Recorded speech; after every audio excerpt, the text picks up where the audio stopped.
Hola, buenos días. Perdón la demora. Gracias. Bueno, entonces yo soy Ana Sofía, él es Miguel. Miguel hace parte del grupo de neuro, yo hago parte del grupo de pediatría y vamos a hablar sobre TEC pediátrico. ¿Listo? Entonces, el contenido, primero vamos a hablar un caso clínico, vamos a ver una pequeña definición, vamos a hablar sobre la etiología, epidemiología, escalas de severidad, vamos a hablar de un manejo en general, pero nos vamos a enfocar mucho más en TEC grave. Vamos a hablar de las secuelas y por último, la solución del caso clínico. Entonces, este es nuestro caso clínico. El motivo de consulta es que el niño se cayó del balcón. Es un niño de 7 años, estaba jugando en el balcón, perdió el equilibrio y cayó. Él vive en un tercer piso, más o menos fueron 9 metros. Él ingresa a urgencias con respiración irregular y sin respuesta a los estímulos dolorosos y además inconsciente. En el examen físico encontramos que tiene un Glasgow de 6, apertura ocular de 1, respuesta verbal de 2 y respuesta motora 3. Signos vitales como frecuencia cardíaca de 120, presión arterial 160, saturación de oxígeno 92, con oxígeno suplementario, frecuencia respiratoria de 28. Y en exploración neurológica vemos que tiene pupilas anisocóricas, hipotonía generalizada y además que los reflejos están disminuidos. Y ya en la exploración general vemos que tiene un hematoma en la región frontal derecha con escoriaciones y extremidades sin deformidades aparentes. Bueno, entonces vamos a empezar pues como con la definición. En realidad se pueden encontrar varias definiciones. Una es que es un proceso que tiene energía contra un organismo que va a generar una lesión tisular. También se puede decir que pues epidemiológicamente que tiene pues que van a tener como pérdida de la disminución del estado de conciencia, amnesia, fractura del cráneo, anormalidad neurológica o neuropsicológica y también una lesión intracraneal. Entonces, hay que tener en cuenta dos cosas muy importantes, que hay un daño primario y un daño secundario. El daño primario es el primero pues que se va a dar por el trauma y el secundario es por consecuencia de lo que está pasando, un daño provocado por el edema, la hipoperfusión, la citotoxicidad.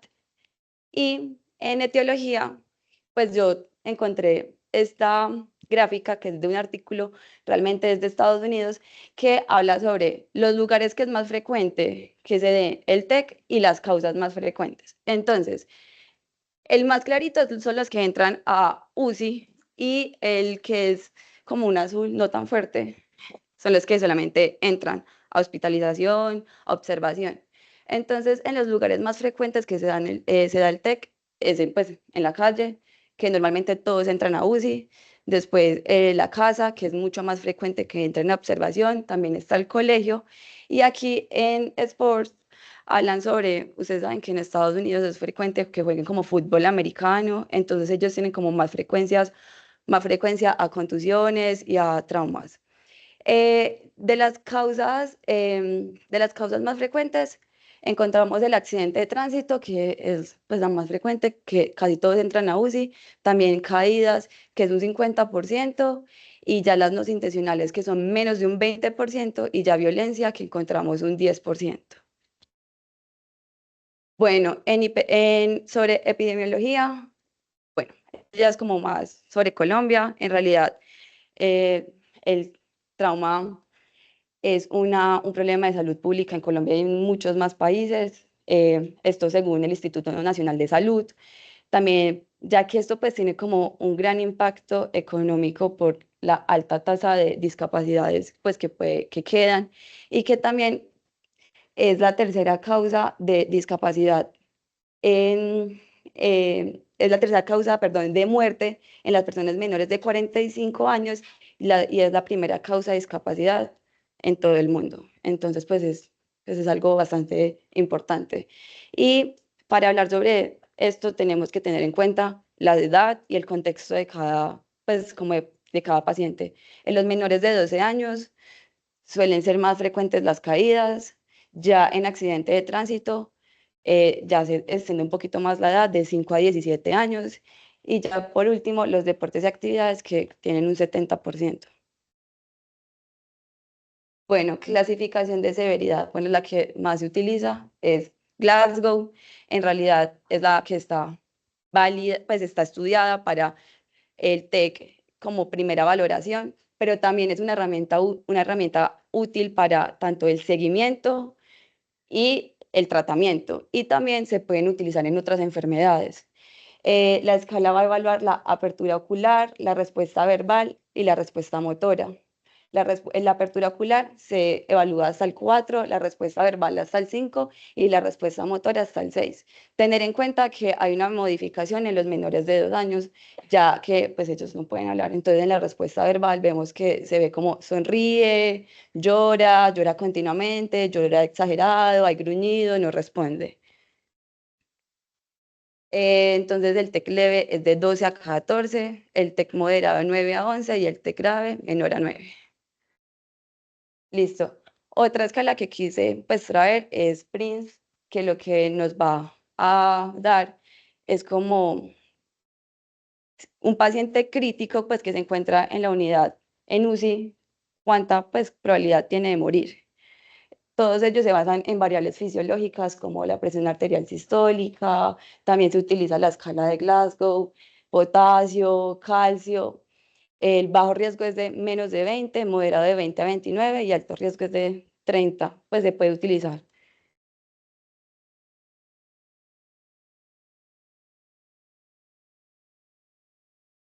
Bueno, entonces, en el contexto pues de todo TEC, ¿cierto? Lo primero que uno tiene que hacer es pues como una valoración primaria en el momento de que ocurre el accidente, ¿cierto? Entonces es muy importante tener en cuenta el triángulo de aproximación pediátrico, pues que ya todos aquí pues me imagino en qué consiste, ¿cierto? El ABCDE, muy importante valorar, digamos, qué pacientes pueden requerir intubación, por ejemplo, los que tienen Glasgow menor a 9, los que tienen dificultad respiratoria severa. Muy importante también asegurar como la protección cervical en los que lo requieran, ¿cierto? Y digamos, los que tienen sospecha pues, de lesión cervical, muy importante que la intubación debe ser orotraqueal. Muy importante pues saber que en los niños una hipoperfusión pues puede conducir a un daño secundario mucho más grave, entonces debe corregirse rápidamente. Y obviamente dentro de la ABCD, pues que incluye lo del déficit neurológico, es muy importante valorar inicialmente, como dijo Ana, la escala de Glasgow para determinar pues la severidad y el manejo inicial del TEC. Adicionalmente al examen físico neurológico, muy importante es ver cómo es la respuesta pupilar, porque esto nos puede hablar sobre... Aquí lo pasa. Digamos, una respuesta pupilar anisocórica nos puede hablar de una lesión a nivel mesencefálico que pues puede producir muerte cerebral, ¿cierto? Entonces todos los pacientes hay que correrles con urgencia y también las posiciones anómalas como posiciones de corticación o de cerebración que también nos hablan de una lesión de grave severidad que requiere manejo inmediato. Ay, Ana, me pasas de control, por favor.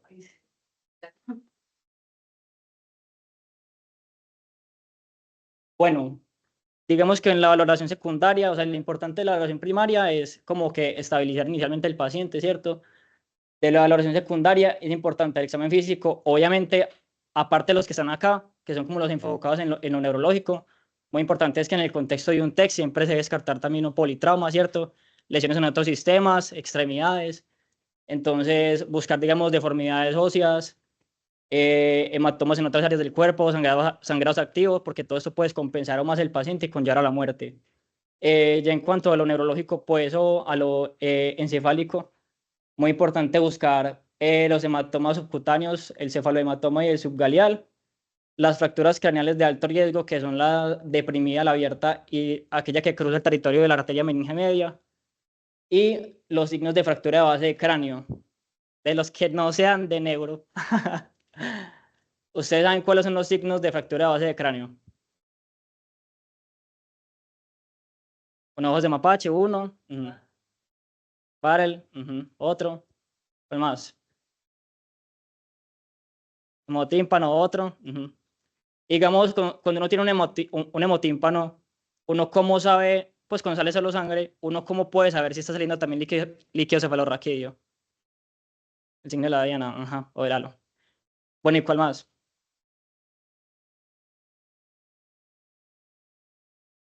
que puede salir por la nariz. Hay que valorar que eso semiológicamente, ¿cómo se llama? ¿Cómo? Olicorrea, ¿cierto? Bueno, sí, esos son como los signos de fractura base de cráneo. También hay que buscar lesiones del cuero cabelludo y muy importante es saber que el manejo es no difícil, sino escandaloso porque el cuero cabelludo tiene pues tiende a sangrar abundantemente. Y muy importante también hacer fondo de ojo porque nos pueden hablar las hemorragias retinianas como signo de maltrato, ¿cierto? Hay otros más signos de maltrato, pero muy enfáticos en este. Bueno, a todos los pacientes que llegan con TEC o sospecha de TEC se van a hospitalizar. Pues digamos, la Asociación Española de Pediatría indica que estas son como las indicaciones de hospitalización. Entonces tenemos que un Glasgow menor a 15, una focalidad neurológica, lesión extracraneal grave, lo que les decía, compromiso de otros sistemas, lesión intracraneal o sospecha de lesión intracraneal, que ya vamos a ver eso cómo se puede detectar, sospecha de maltrato, negligencia por parte de los cuidadores e intolerancia a la vía oral. Bueno, como sabemos, los niños son una población especial, entonces digamos que una tomografía contrastada puede, pues siempre en el contexto de una neuroimagen, en el contexto pediátrico, hay que tener muy en cuenta eh, qué se manda porque el contraste, la radiación, perdón, en estos niños, pues en los niños tiene un riesgo mayor de incidencia de cáncer, ¿cierto? Entonces, realmente al momento de valorar un TEC pediátrico, vamos a pensar, todos los pacientes ameritan una tomografía. Entonces, digamos que la Asociación Española de Pediatría pues, da un algoritmo que nos permite como eh, escoger a como a quienes sí amerita tomarse una tomografía y a quienes no, en base como a unas características clínicas. Entonces, digamos que ellos tienen en cuenta la estabilidad del paciente y el riesgo de que tengan una lesión intracraneal, una lesión intracraneal. Entonces, digamos que en cuanto al riesgo de tener una lesión intracraneal, tenemos un riesgo alto es que tengan focalidad neurológica, fractura craneal palpable, signos de fractura basilar, fontanela atención. Ah, bueno, eso también me faltó en examen físico. Tienen que buscar la fontanela atención y la presencia de convulsiones. En el riesgo intermedio tenemos que en menores de 2 años, el cefalohematoma no frontal importante, la pérdida de conocimiento mayor a 5 segundos después del accidente, los vómitos, un mecanismo de riesgo, que por ejemplo una de las características del mecanismo de riesgo es una persona muerta en el accidente que involucró el TEC del paciente, actividad normal referida por los padres y en mayores de 2 años, pérdida de conocimiento, vómitos, cefalea grave y lo mismo del mecanismo del riesgo. Y ya los de riesgo bajo, pues van a ser como lo contrario a esto, ¿cierto? Entonces van a ser los que tengan el Glasgow de 15, sin signos de fractura, no hay mecanismo de riesgo del accidente, no tienen focalidad neurológica y asintomático. Bueno, hay una cosa que nos faltó aclarar, es que, a ver los de pediatría, que saben más. ¿Cómo se le toma la escala de Glasgow a un paciente que tiene 1 año? Sí, sí, ahí lo explicaron.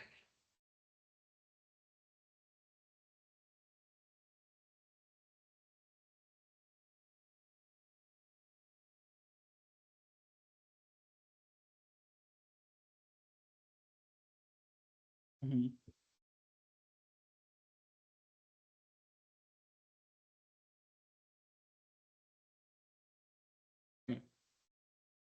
Eso. Entonces están rotando en pediatría y les ponen un niño de 1 año y ¿cómo les doy Glasgow? Profe, no se puede, no se puede, sí se puede, pero se hace diferente, ¿cierto? Bueno, entonces digamos que es el algoritmo que les mencionaba de la Asociación Española. Entonces, como les decía, vean que tiene en cuenta pues como la estabilidad, ¿cierto? Y el riesgo.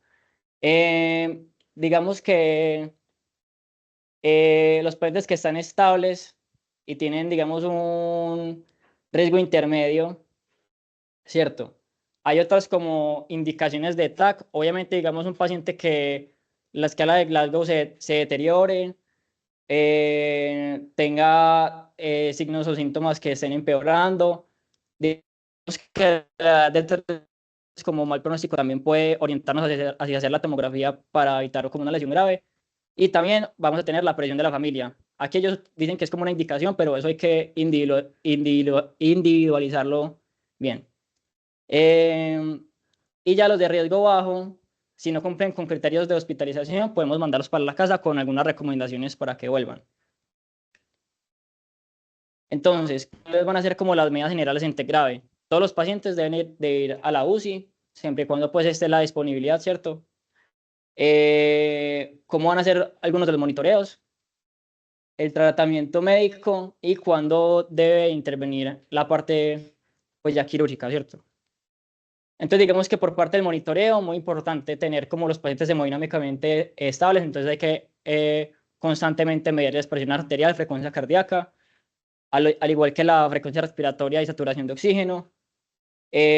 Valorar nuevamente, digamos, la escala de Glasgow en los pacientes que tengan algún cambio en la PIC, así no sea mayor a 20, cualquier paciente que le cambie la PIC, hay que evaluar el estado neurológico.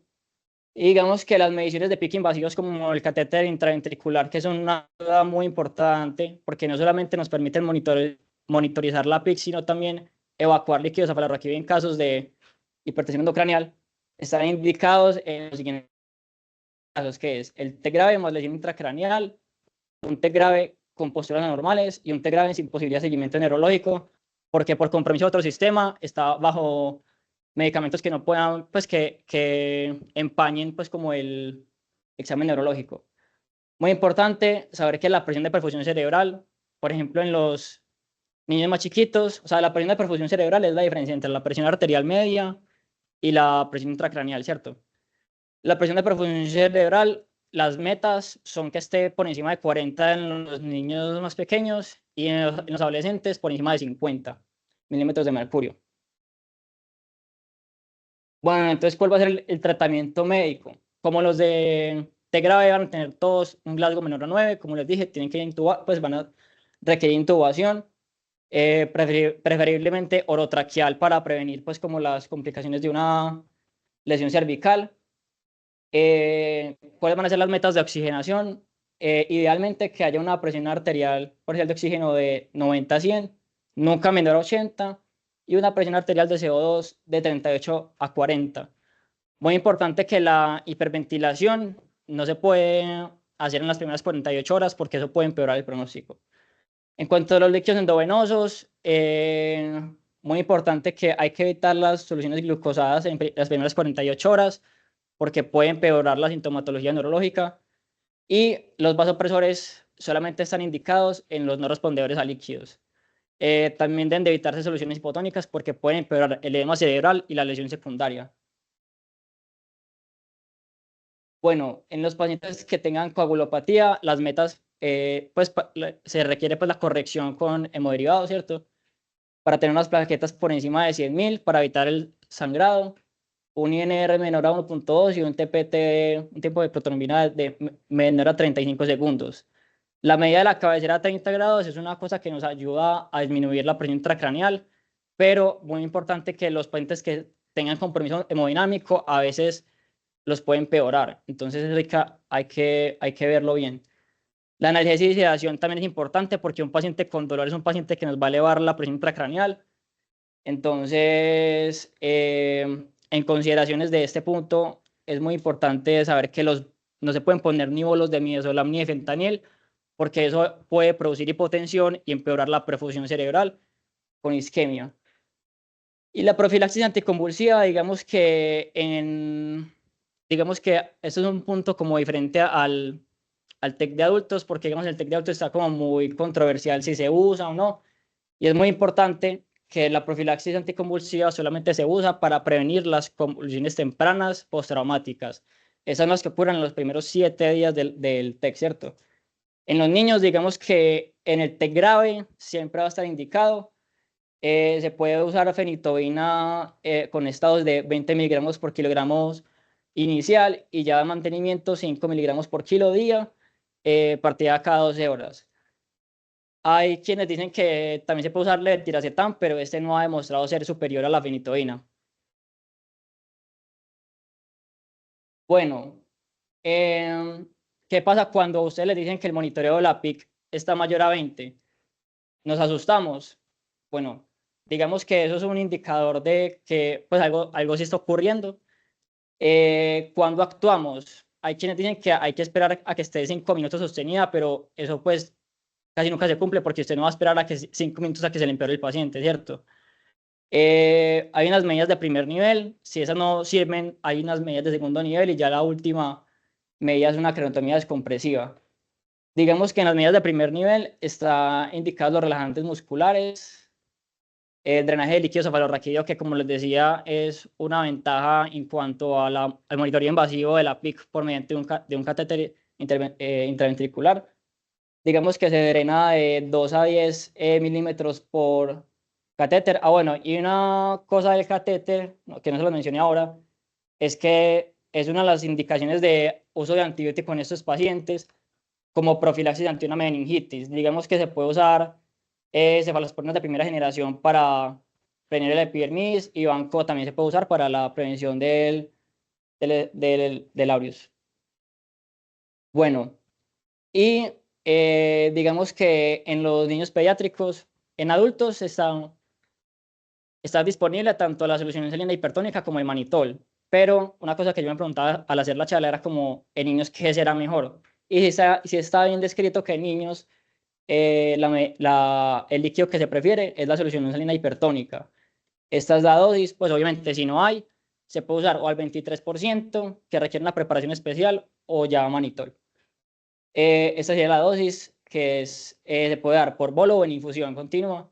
Entonces la dosis del bolo sería 2 a 5 cc por kilo o ya de 0.1 a 1 cc por kilo por hora en infusión continua. Y la hiperventilación moderada. Ojo lo que les dije, que no se puede usar, no se puede hacer en las primeras 48 horas. Las medidas de segundo nivel ya es una hiperventilación intensa. El cómodo barbitúrico, digamos que ellos describen el uso de tiopental, pero pueden usarse otros. Y la hipotermia, que esta está como más discutida.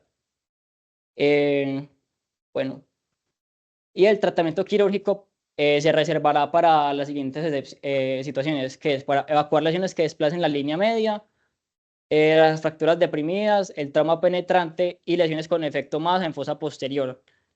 Digamos que las indicaciones de las lesiones que desplazan la línea media no están tan bien descritas como en adultos, ¿cierto? Pues que digamos que el hematoma subdural, que si mueve la línea media tantos milímetros, en los niños esa literatura no está como tan disponible, pero esperemos que próximamente lo esté. Bueno, y ya las secuelas.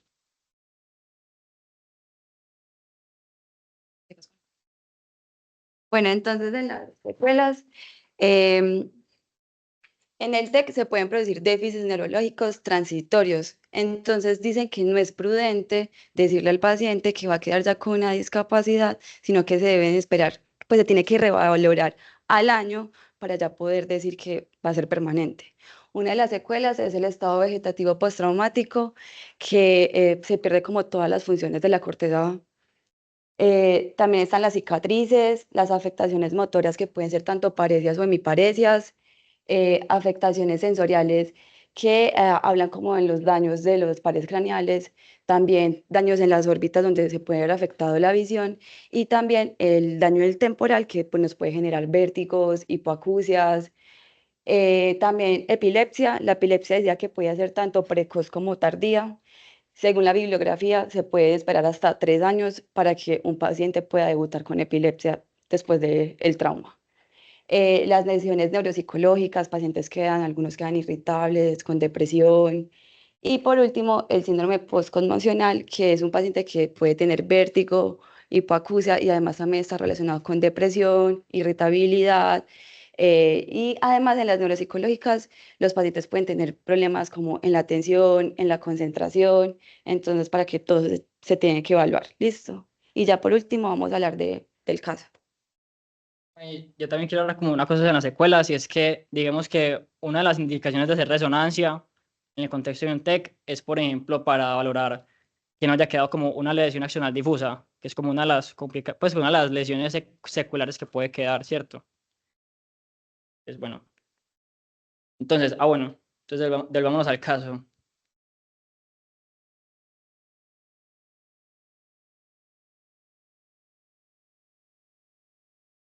Ay,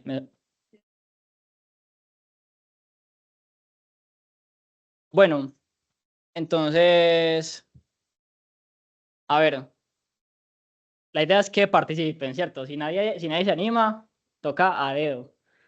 Bueno, eh, bueno, lo primero es que ustedes, digamos que este paciente les llega en la calle, pues digamos, sin esto, espérense.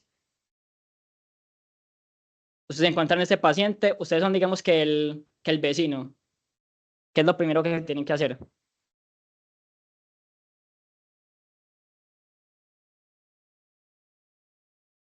No, no, Marco no, porque Marco sí sabe.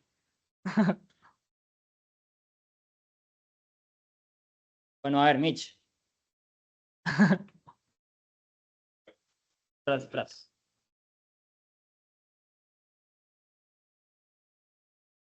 Bueno, entonces, no, inicialmente lo que hay que hacer es valorar cómo está el paciente, ¿cierto? Si está en paro o ese tipo de cosas y obviamente pues alertar al sistema, llamar a una ambulancia para que llegue el paciente. Luego, entonces ahí se inicia toda la valoración primaria, como ustedes mencionaron, triángulo de evaluación pediátrico y luego ABCD inicialmente.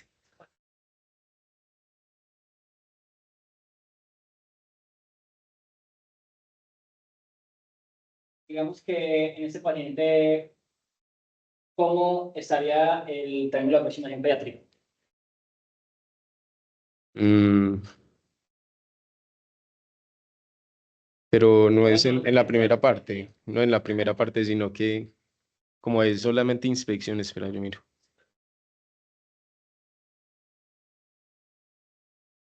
Está inconsciente, tiene alteración de la apariencia, alteración de la respiración, pero no nos menciona nada de la parte circulatoria. Muéstrame el otro, por favor.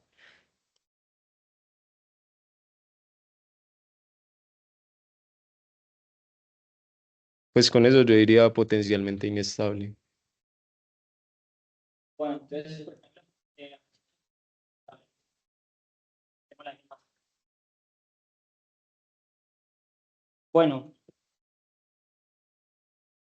bueno, esto está fácil, pues. Según la escala de Glasgow, ¿cuánto ¿cómo estás, profe? ¿Cómo estás?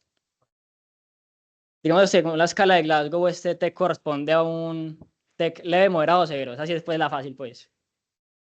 Severo, ¿cierto? Bueno. eh, ¿Cuáles van a ser las medidas iniciales de la ABCD? Hay que intubarlo. ¿Y cómo hace la intubación?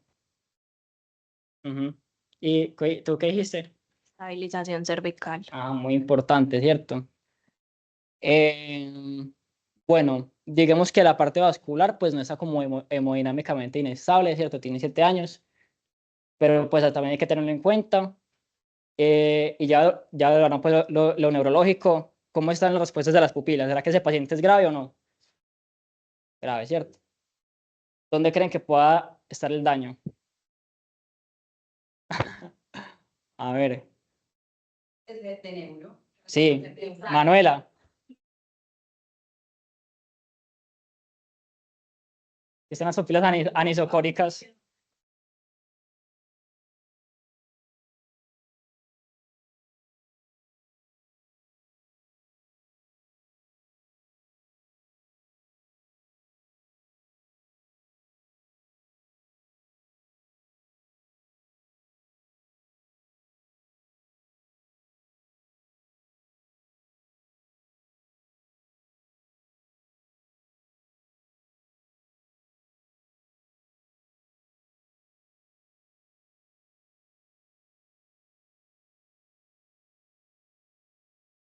Sí.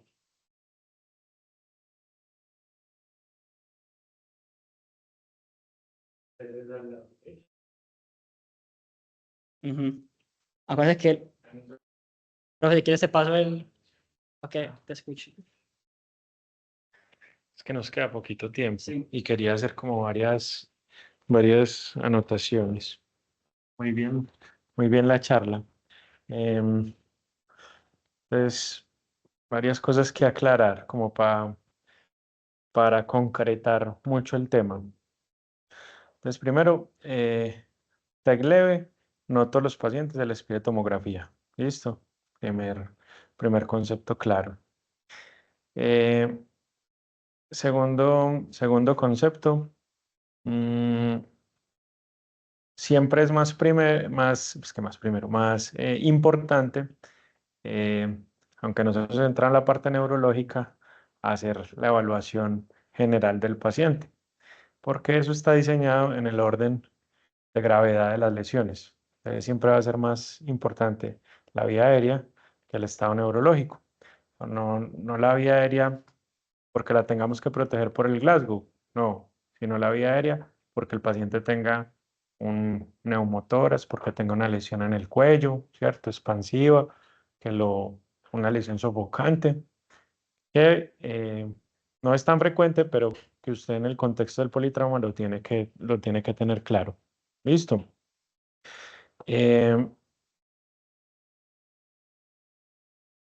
Tercero, de lo que dijiste, las soluciones hipertónicas y el manitol tiene ciertas indicaciones. O sea, no todo TEC grave se le pone manitol o se le pone solución hipertónica, para que lo tengan en la cabeza.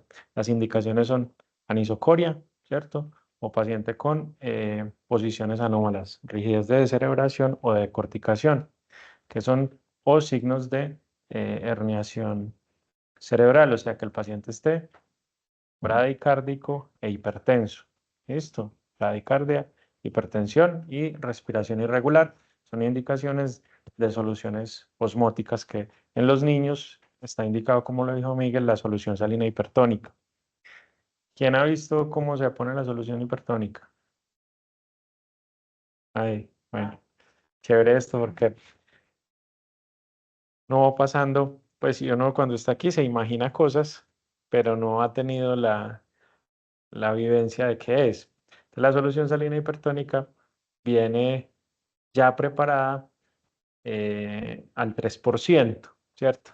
Esa es una solución, digamos que es hipertónica, pero su osmolaridad no es tan alta, pero pues tiene la ventaja que ya está lista. La otra es la que uno puede preparar. Yo no recomiendo mucho prepararla porque se presta a errores, ¿cierto? Usted tiene que darle las órdenes a alguien de que la prepare. ¿Cómo se hace? Se hace con solución salina normal, la mitad de volumen y la otra mitad de volumen de natrol. ¿Listo? Entonces eh, una ampolla de natrol trae, no, ¿cuántos mililitros? 10 mililitros. 10 mililitros. Eso. Entonces, si usted necesita poner 100 mililitros, necesita 10 ampollas de natrol. Son 100 mililitros de natrol y 100 mililitros de solución salina. Entonces, tiene que destapar 10 ampollas y ponerle 10 ampollas a 100 mililitros de solución salina, ¿cierto? Y ahí tiene 200 mililitros de solución salina al 7% más o menos. Pero eso es peligroso, pues porque hay que manipular muchos medicamentos y porque el natrol es un medicamento de riesgo. Medicamentos de riesgo son los que suenan parecido. No sé si han escuchado de eso, ¿cierto? Entonces la gente puede confundir, y ha pasado en la vida real, que confunden el natrol con el catrol. Entonces le ponen 10 ampollas de catrol a 100 mililitros y eso es mortal. Y eso a uno le da risa al principio y uno dice, "Ah, pero ¿cómo va a hacer eso?" Pero pasa en la vida real, ¿cierto? Entonces, eh, pues tener claro que tiene su indicación, no se le pone a todo el mundo. Tener claro que si usted lo va a hacer, es bajo su responsabilidad, o sea que ojalá usted mismo lo prepare y que usted esté totalmente seguro de que es natrol y haga la preparación adecuada. 1 a 2 cc por kilo, es la dosis, como lo dijo Miguel.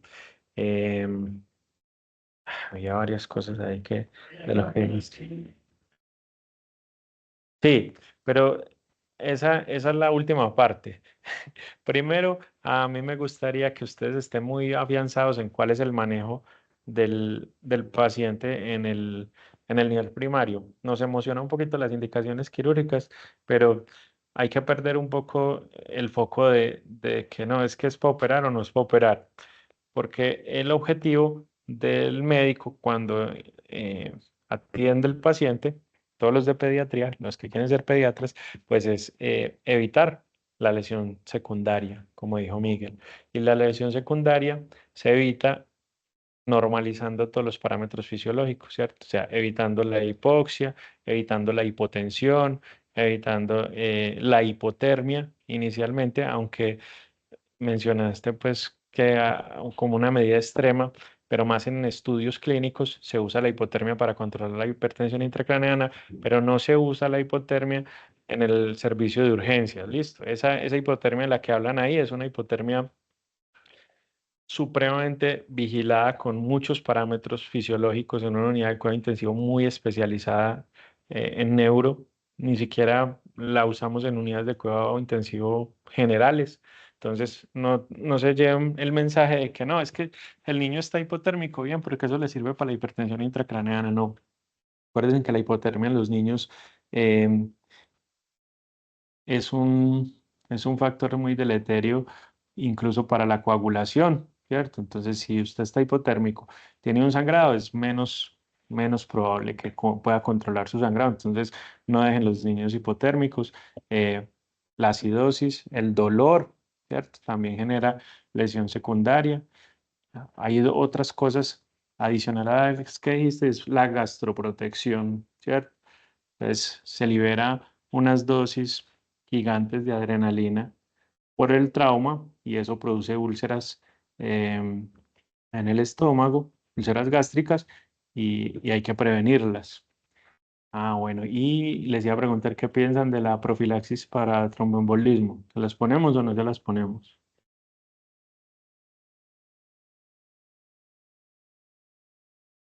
¿Qué dicen los pediatras? Uy, tenemos ahí mucho público. Sí, los grandes. Bueno, entonces no se las ponemos, ¿listo? O sea, en urgencias no queda formulado. Quiero que hagamos como este ejercicio, Miguel, para que aterricemos los conceptos.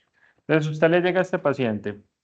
Es, aquí todo es como teórico, pero vamos a volverlo práctico.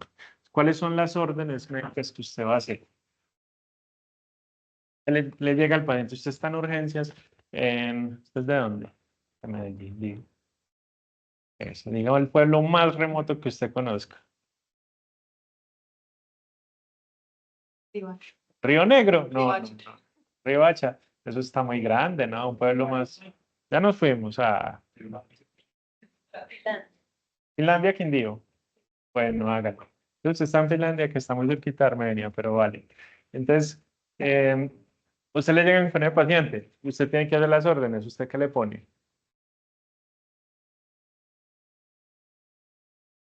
Esta es la parte donde usted, sí, ese paciente, donde usted tiene que aterrizar todo lo que sabe a la práctica, a la vida real. No, se está en Finlandia. Usted llegaron y, doctor, ahí le traigo a mi niño que se cayó en un tercer piso. Cálvelo. No, esa no es la primera. Listo, entonces, digamos que usted tiene un monitor. Entonces, primero es que usted se lo tiran y entonces usted en ningún libro le dice qué tiene que hacer prácticamente, ¿cierto? En la práctica lo que hay que hacer es pasar al niño donde usted lo puede atender. Lo va a atender ahí en el piso. ¿Sí o no? Eso. Entonces usted lo lleva a su sala de reanimación, digamos en caso de que la haya. ¿Y qué va a hacer ahí? Listo, entonces lo va a monitorizar, excelente. Entonces ahí ya tiene esos parámetros. Que mientras lo monitoriza, ¿qué más va a hacer? Lo va a empelotar, ¿cierto? ¿Por qué? Porque hay que revisarlo. Entonces, si usted se queda con que estamos en la clase de TEC, pero los pacientes no vienen con un rótulo, acuérdese de la clase de marzo 6, marzo 5 de TEC. No, ¿sí o no? Sino que ellos llegan con millones de cosas que usted no sabe, son una cajita de sorpresas. Entonces usted lo acuesta, le quita la ropa para poderlo monitorizar, lo monitorizan, lo revisan y de ahí lo canaliza súper bien, muy bien. Si usted no lo escribe, nadie lo va a hacer, ¿cierto? Cosas que ahí no dicen, pero usted está de rural o de médico recién llegado, y da con una enfermera bien mala clase, un auxiliar que se la sabe todas, que mejor dicho es la médica casi del pueblo. Dice, no, doctor, dígame qué hay que hacer. No, por iniciativa propia, no lo va a canalizar. Incluso puede ser tan mala gente que se le toque canalizarlo a usted, ¿cierto? Porque esa es la vida real. No todos los hospitales son el Hospital Pablo Tobón. Listo, y entonces, ¿qué más? Entonces, primero, no ponemos solución al 3%, digamos, de entrada. En este caso podría ser, ¿cierto? Porque tiene un signo de anisocoria, ¿cierto? Pero en un paciente, otro paciente con TEC que esté isocórico, le vas a poner líquidos, ¿sí o no? ¿Y por qué? ¿Y cuáles? Porque lo canalizaste. ¿O qué le vas a poner por la vena? Analgésicos, súper bien. Listo. ¿Y qué analgésicos vamos a preferir? Esto es la vida real. Chocapic. ¿Cuál es Chocapic?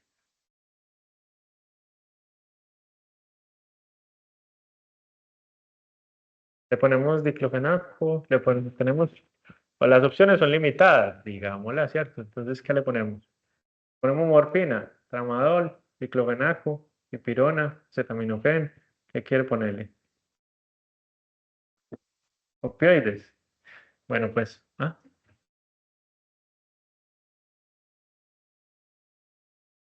no es tan bueno en urgencias, ¿listo? Porque los opioides, pues, generan vómito y entonces a veces usted no sabe si el paciente está vomitando por el opioide o por la hipertensión intracraneana, ¿sí o no? Dos, pueden alterar las pupilas, depende del opioide que usted use, la miosis, ¿sí? Y tres, pues alteran el estado de conciencia. Entonces, digamos, en este, pues usted tiene Glasgow 6 y entonces usted llega y le manda, pongámosle 1 miligramo de morfina y ahí usted dice, pucha, ¿será que este paciente está así por la morfina o está así porque está muy mal del TEC? Lo deja volando, ¿sí o no? Entonces, la primera lección es dipirona, la vieja y conocida y fiel dipirona, que es muy buen analgésico, excelente, y que en usos cortos no tiene ningún problema, listo. La granulocitosis es en usos prolongados, dosis más allá de lo usual, 20 miligramos por kilo, ¿cierto? ¿Sí o no? Bueno, hasta donde yo me acuerdo. Bueno, vale, ¿qué más le va a poner? Le ponemos antiemético, muy bien. Antes le poníamos ranitidina, ya no se usa. Listo. Convulsivantes. Súper, muy bien. Profilaxis anticonvulsivante. Le ponemos esteroides. Llega el médico viejito, lleva 100 años en el hospital y dice, doctora, póngale metilprednisolona un bolo de 500 miligramos. Entonces, ¿qué le dice? Pues, seguro.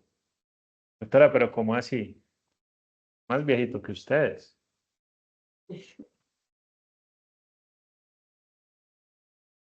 Y lo dice con toda seguridad. ¿Por qué qué? Listo, vale. Entonces, esteroides en TEC no se usan. Vale. Todavía, bueno, pueden encontrarse esa práctica. ¿Por qué? Pues es tradición oral. Vale.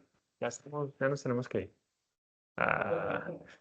Y ahora que esto se puso más interesante, ¿no? Chanfle. Bueno, entonces, acuérdense, esteroides no se usan. Entonces, fenitoína. Y doctora, ¿cuánto le pongo de fenitoína y en qué la diluyo? Ahí, pucha. ¿Eso por qué es importante? Pues muchachos, porque usted tiene que tener ahí algunas cosas claras, ¿cierto? Y no dudar. ¿Cuánto viene la ampolla de fenitoína? No, 250 miligramos. ¿Listo? 250 miligramos. Y la fenitoína se diluye en solución salina. ¿Listo? ¿Por qué? Porque la fenitoína en destroza se cristaliza. Y entonces, si usted le pasa, hey Andrés, ¿bien o qué? Excelente, ¿y vos? Entonces, si usted le pasa eso en destroza, le trombosa esa vena ahí mismo. ¿Listo? Mala cosa. Entonces, cosas para tener en cuenta. ¿Vale? Bueno, ¿qué más va a hacer? Una cosa importante que se nos pasó del principio. No, todavía no, porque apenas llevamos como 2 segundos que estamos alistando las cosas, tanta. Muy bien, ¿cierto? Ese paciente se cayó de un tercer piso. Entonces, tiene una alta probabilidad y tiene un TEC grave, como un 30% de probabilidades de tener una lesión cervical. Listo. Entonces, todo eso con estabilización cervical. Una cosa que les quería decir de lo que dijo Miguel ahora es que se usa intubación orotraqueal. Eso no es, eso es porque los pacientes que tengan signos de lesión de base de cráneo o un TEC grave, que puede tener una fractura de base de cráneo, está contraindicada la sonda nasogástrica, ¿cierto? Y la intubación nasotraqueal. Pues eso es muy raro, que yo nunca he visto que intuben un paciente por la nariz en urgencias, a no ser pues de que tenga un trauma muy severo en la mandíbula, ¿cierto? Pero entonces en ese paciente no se puede, porque usted corre el riesgo de que el tubo no se le vaya para el sistema respiratorio, sino que le termina en el cerebro. Esa es la razón por la cual se hace intubación orotraqueal. Y en este paciente, entonces, para intubar a los pacientes, recuerden que hay que hacer triple maniobra, ¿cierto? Y extender el cuello. En este paciente, lo ideal es no extender el cuello, sino intubarlo con el cuello neutro. Bueno, listo. Ahora sí, las ganas de intubarlo, hágale pues, intúbelo. ¿Qué le va a poner? ¿Qué poner? Ajá. Sí, ¿cuál?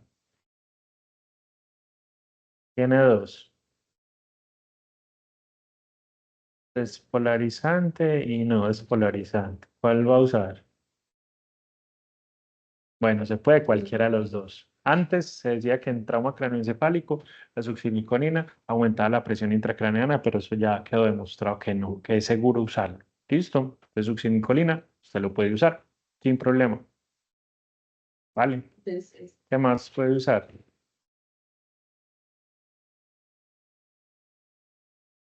Curonio.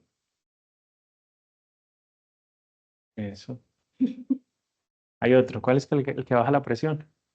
Curonio. Becuronio baja la presión. Las Curonio, Curonio, No, ese no es.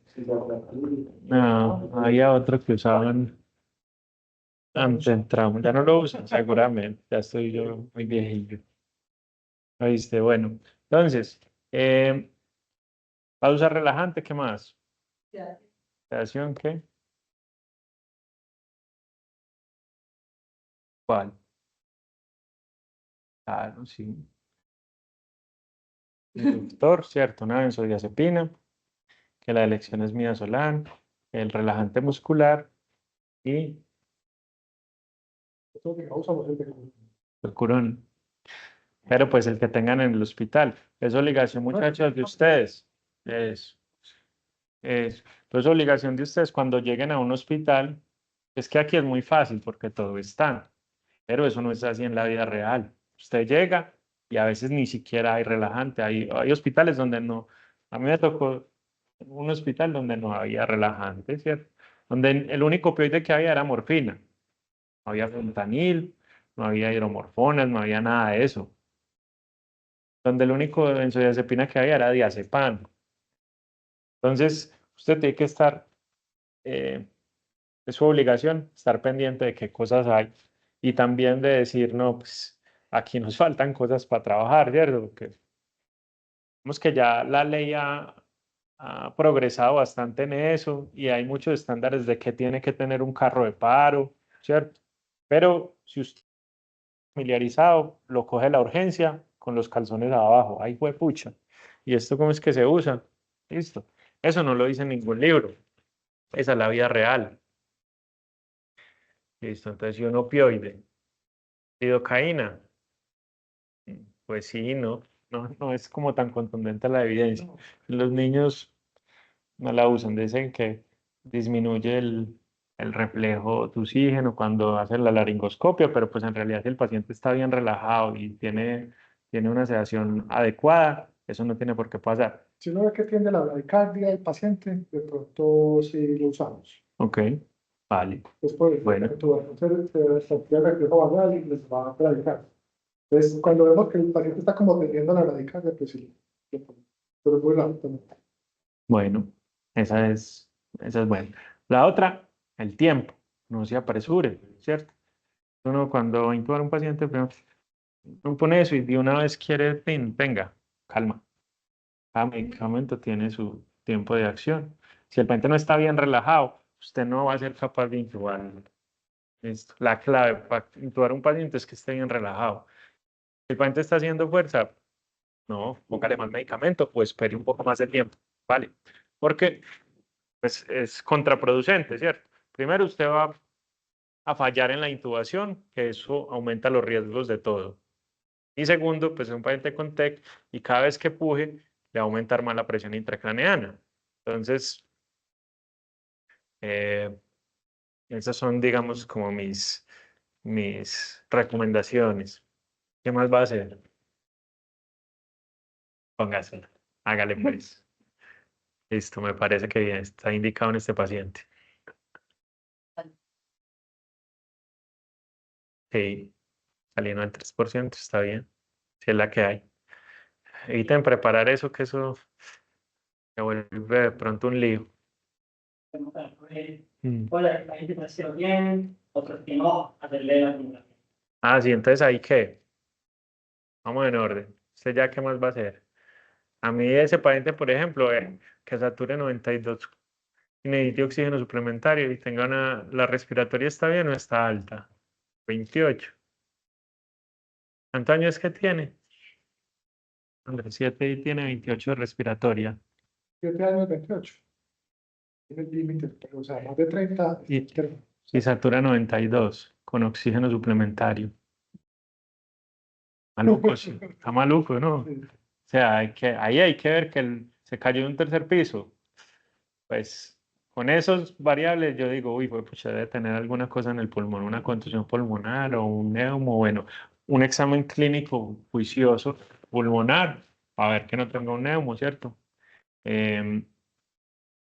Antes de salir con el paciente. Entonces, Miguel, ahí es un paciente con un TEC grave, que es como un traslado primario, ¿listo? O sea, porque si usted espera mientras le regulan ese paciente, pero obviamente usted dice, no, ya tengo pero pues la idea es ir saliendo con él, ¿listo? Porque estamos en Finlandia, Quindío, primer nivel, ahí no hay nada. Y esa es la vida real, pues ustedes no todos van a trabajar aquí, espero yo, por lo menos de primero, que se unten un poquito de la vida real. Bueno, ¿qué más? No, lástima que nos fue un poquito la tarde hoy. Es bueno, los niños se van con así, y pues para sentir, No, tranqui.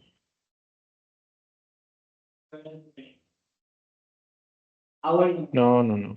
pues, Yo. ¿cuáles son las indicaciones ¿De cirugía? Ah, son muy similares a las de los adultos, ¿cierto? Digamos que las tomamos como en transpoladas de los adultos a los niños. Desviación de línea media más de 5 milímetros, un volumen un espesor de un hematoma subdural más de 10 milímetros, esto. Y el intracerebral, ¿el qué? El EPI de 30. Ajá, sí, más o menos. Y mucho el estado clínico. Casi que todo paciente con un TEC grave, ¿cierto? Y un hematoma subdural o un hematoma intracerebral o un epidural quirúrgico, a no ser que usted tenga una alta sospecha de que lo tiene así es un daño axonal, ¿cierto? Que también depende mucho de la cinemática del trauma. Y las fracturas con hundimiento, más de 5 milímetros. ¿Qué más? No, eso.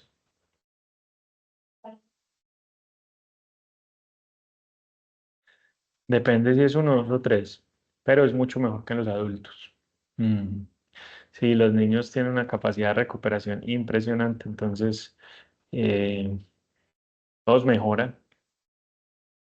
Lo difícil es poder decir hasta qué punto van a mejorar, ¿cierto? Pero de cómo usted los ve inicialmente, a cómo quedan, todos tienen una mejoría.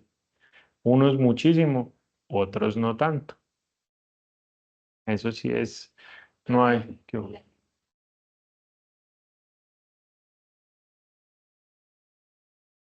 Normalmente, digamos, como anatómica y fisiológicamente, el sistema nervioso tiene hasta 2 años de potencial recuperación, pero los primeros 6 meses es cuando uno ve la mayor velocidad, ¿cierto? Y después de los 6 meses ya empieza a ser la recuperación más lenta, más lenta, más lenta, más lenta. La teoría es hasta los 2 años, y pues si es un niño, con mayor razón. Listo.